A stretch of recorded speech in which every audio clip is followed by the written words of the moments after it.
Hi అండి, అందరికీ నమస్తే. Welcome back to my channel. ఈరోజు చాలా సింపుల్గా రొయ్యల వేపుడు ఎలా తయారు చేయాలో చూసేద్దామండి. చాలా చాలా బాగుంటుంది, తప్పకుండా ట్రై చేయండి. చాలా సింపుల్గా అయితే వీడియో ఉంటుంది. వీడియో మొత్తం చూడండి, స్కిప్ చేయకుండా. వీడియో నచ్చితే లైక్ ఇచ్చి సబ్స్క్రైబ్ చేసుకోండి.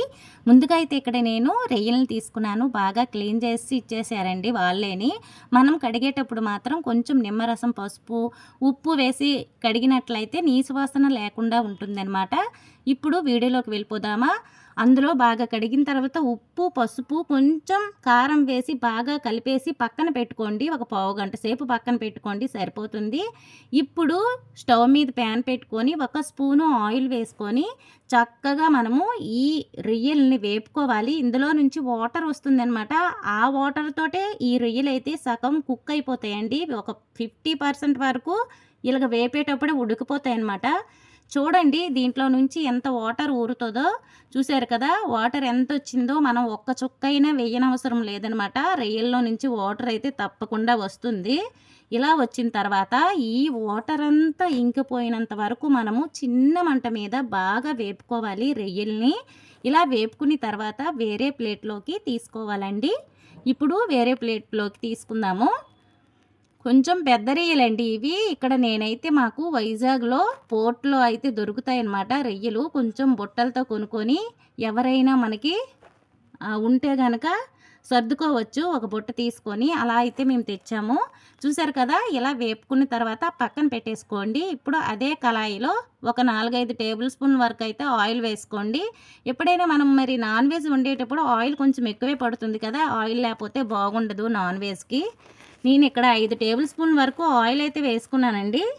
ఇలా ఆయిల్ వేడెక్కిన తర్వాత దీనిలో సన్నగా తరిగిన ఉల్లిపాయ ముక్కలు వేసుకోండి. ఇక్కడ నేను 2 ఉల్లిపాయలు అయితే కట్ చేసుకున్నాను. కొంచెం సన్నగా తరిగి వేసుకోండి, తొందరగా వేగిపోతాయి అన్నమాట. ఉల్లిపాయలు మాత్రం పచ్చివాసన లేకుండా వేపుకోవాలన్నమాట. మాకు వైజాగ్లో ఏదైనా కానీ చేపలు, రొయ్యలు, పీతలు ఏవైనా చాలా తక్కువ రేట్లలో దొరుకుతాయి. అదైనా పోర్టుకి వెళ్ళిపోవాలండి. ఇంటి దగ్గరకు ఉంటే మరి కాస్ట్ ఎక్కువగానే ఉంటాయన్నమాట. చూసారు కదా, ఉల్లిపాయలు అయితే వేగిపోయాయి, కలర్ వచ్చేసాయి కదా. ఇప్పుడు దీనిలో 1 స్పూను అల్లం వెల్లుల్లి పేస్ట్ కూడా వేసుకోవాలి. ఫ్రెష్గా రుబ్బుకున్న అల్లం వెల్లుల్లి పేస్ట్ వేసేసుకోండి. ఈ ఫ్రైనైతే ఇంట్లో ఎవ్వరు కూడా నచ్చదు అనే మాటే రాదండి, అంత బాగుంటుంది. తప్పకుండా ట్రై చేయండి. చాలా సింపుల్గా ఉంటుంది, ఎక్కువ ప్రాసెస్ ఏమీ ఉండదన్నమాట ఈ రొయ్యల వేపుడు. ఇప్పుడు వేసుకున్నాం కదా అల్లం వెల్లుల్లి పేస్ట్, ఇది కూడా మనము పచ్చివాసన లేకుండా వేపుకోవాలి. లేకపోతే కూర మాత్రం పాడైపోద్ది. పచ్చివాసన వేసిందంటే తినడానికి బాగుండదండి ఫ్రై. అందుకే మనము అల్లం వెల్లుల్లి పేస్ట్ వేసాక కూడా బాగా వేపుకోవాలి. ఇలా వేపుకున్న తర్వాత మనం వేపుకున్నటువంటి రొయ్యలను అయితే వేసేసుకోవాలన్నమాట. చిన్న మంట మీదే వేపాలండి. నేను ఇక్కడ స్టీల్ కడాయి పెట్టేసుకున్నాను, కానీ కొంచెం దలసర కడాయి కనుక పెట్టామంటే బాగుంటుందన్నమాట వేపుడికి.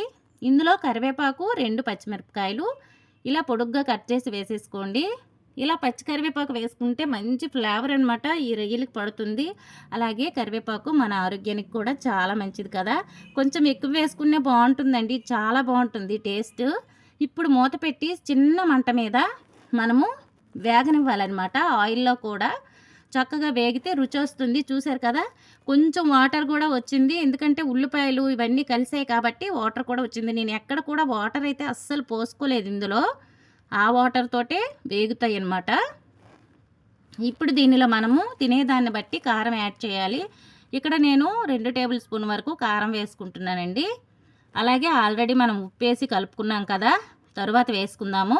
1 స్పూన్ వరకు garam masala powder, 1/2 teaspoon వరకు ధనియాల పౌడర్ వేసుకుంటున్నాను. దీనికి ఎక్కువ మసాలాలు వేరేగా మిక్సీ పట్టడాలు అవి ఏమీ అవసరం లేదండి. ఇలా సింపుల్గానే టేస్ట్ అయితే అద్భుతంగా ఉంటుందన్నమాట. తప్పకుండా మీరు ట్రై చేయండి ఒకసారి. మళ్ళీ మళ్ళీ ఇలానే చేసుకొని తింటారండి, అంత బాగుంటుంది. ఇలా ఒకసారి కలిపేసి చిన్న మంట మీద మీరు మూత పెట్టినా పెట్టకపోయినా కానీ వేపుతూ ఉండాలి దగ్గర పడేంత వరకు. ఇప్పుడు నేనైతే దీనిలో ఉప్పు వేసుకుంటాను, సాల్ట్. ఎందుకంటే ఇందాక వేసేటప్పుడు సరిపోదన్నమాట, కొంచెం వేసుకున్నాను కదా. మరి కొంచెం వేసుకొని ఈ తడంతా ఆరిపోయినంత వరకు మళ్ళీ చిన్న మంట మీద వేపుకోవాలి. ఈ చిన్న గ్రేవీ ఉంటుంది కదా, అన్నంలో కూడా కలుపుకొని తినొచ్చు. అలాగే చపాతీతో కూడా బాగానే ఉంటుందండి. వేడివేడి రైస్‌లోకి ఇలా కలుపుకొని తింటే ఆహా! ఎంత రుచిగా ఉంటుందో మాటల్లో చెప్పలేమనమాట. అంత బావుంటుంది ఈ ఫ్రై. మిస్ అవ్వకండి. చూసారు కదా! ఇలాగ ఫ్రై చేస్తూ ఉండాలి చిన్న మంట మీద. చూసారా కలర్ ఎలా వచ్చిందో? ఇలా కలర్ వచ్చి ఆయిల్ తేలే వరకు మనం వేపుకున్నామంటే ఎంతో రుచిగా రొయ్యల వేపుడైతే రెడీ అయిపోయినట్టేనండి. మనకి స్మెల్ వస్తది. అస్సలు మామూలుగా రాదు. అంత వాసన వస్తదనమాట. చూసారు కదా! అయిపోయిందండి. ఇది మనం ఒక ప్లేట్‌లోకి తీసి సర్వ్ చేసుకోవడమే. ఇప్పుడు కొంచెం కొత్తిమీర తరుగు వేసేసుకోండి. కొత్తిమీర తరుగు మీకు నచ్చితే వెయ్యండి. లేకపోతే కొంతమందికి ఇష్టం ఉండదు. స్కిప్ చేసేయొచ్చు కొత్తిమీర తరుగుని. నేనైతే వేసుకుంటున్నాను. స్టవ్ ఆఫ్ చేసేసి ఒక ప్లేట్‌లోకి తీసుకోవడమే. చూసారు కదా! ఎంతో ఈజీగా అయిపోయిందండి. మీరు ఒకసారి ట్రై చేయండి. మీకెలా వచ్చిందో కామెంట్ సెక్షన్‌లో కామెంట్ చేయండి. అలాగే మన ఛానల్‌లో చాలా వీడియోస్ ఉంటాయి. తప్పకుండా చూడండి ఫ్రెండ్స్. సపోర్ట్ చేయండి మన ఛానల్‌ని. ఈ వీడియో గనుక నచ్చితే లైక్ ఇచ్చి సబ్స్క్రైబ్ చేసుకోవడం అస్సలు మర్చిపోకండి. చూసారు కదా! ఎంతో అద్భుతంగా రొయ్యల వేపుడు రెడీ అయిపోయింది కదా! నాకైతే నోరు ఊరిపోతుందండి. ఇప్పుడు తినేద్దామా అన్నట్టుంది. రొయ్యలంటే ఇష్టం లేని వారు ఎవరుంటారు చెప్పండి? అందరికీ ఇష్టమే. అసలు మా ఇంట్లో అయితే చాలా బాగా నచ్చుతారు ఈ ఫ్రైని. మీరు కూడా ఒకసారి చేసి ట్రై చేయండి. అలాగే వీడియోకి అయితే ఒక లైకు, సబ్స్క్రైబ్ చేయడం మర్చిపోవద్దు. Thank you for watching. Bye bye.